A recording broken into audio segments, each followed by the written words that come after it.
According to psychiatrist Dr. Brandy Lee, Donald Trump is on the verge of completely unraveling, at least mentally, and we're already seeing those signs.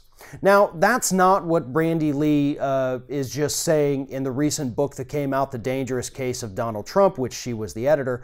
That's actually what Dr. Lee told a group of lawmakers back in early December.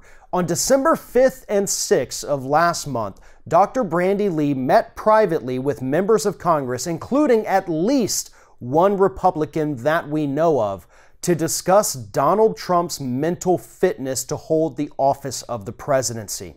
First and foremost, the fact that this meeting was kept secret from the American public, from Donald Trump himself, speaks volumes to what is actually happening behind the scenes in Washington, D.C. with regards to lawmakers questioning whether or not Donald Trump is fit to hold office. There's been a lot of talk, myself included, of people saying that they're not doing enough to hold Donald Trump accountable or to question his mental state.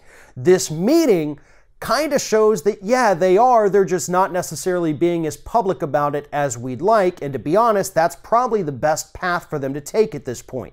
And the fact that they were able to get at least one Republican to sit in on this two-day meeting shows us that there could eventually be bipartisan support to remove Donald Trump from office using the 25th Amendment, claiming that he is not mentally fit to be president of the United States. But back to Dr. Lee's comments. Dr. Lee has been one of the most outspoken mental health professionals about Donald Trump since he was inaugurated in January of 2017. She has repeatedly warned us that Donald Trump shows very clear signs of some form of mental illness, and now she's telling lawmakers that he is beginning to unravel. The signs are there, all of the warning signs, and we cannot, as a country, as lawmakers, and as medical professionals, continue to ignore these signs. I'm very optimistic about the fact that these lawmakers were willing to sit down with Dr. Lee for 2 days of meetings to discuss Donald Trump's mental fitness to hold the office of the presidency. We have to question what is going on in his head. His Twitter feed from just this past week alone shows that something's not right. He cannot keep a coherent thought. He jumps around, he says things that I don't know if they're meant to be funny, or if they're meant to be threatening, or if they're just the ramblings of an incoherent old man, but something's not right. And at this point, even the most diehard of Trump supporters have to understand that this is not normal behavior, not just for a president, but for a human being. Because that's what we're looking at now. It's not just that he's the president. It's that he's the president and a person who clearly needs psychiatric help, and that is what Dr. Lee is trying to tell us here.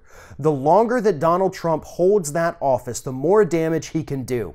And if it turns out that, yes, he had some kind of mental illness or other disease that affected his cognitive abilities, and we just let it go, there could be irreversible damage inflicted upon the United States. For example, his ongoing taunting of Kim Jong-un over in North Korea that very likely could start a nuclear war, or at least a non-nuclear World War III.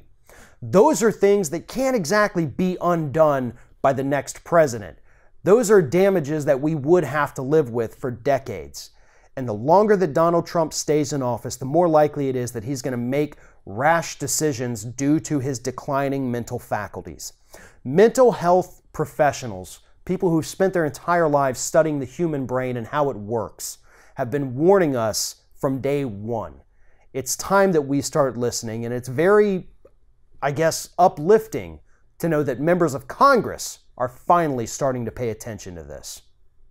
If you're thinking about subscribing to our channel, I strongly encourage you to do that. But if you're not thinking about subscribing, I would encourage you to start thinking about it, and then once you're thinking about it, actually go and do it. You can see the subscribe button right there on the screen, or if you're watching on a different platform, go to youtube.com/theringoffire.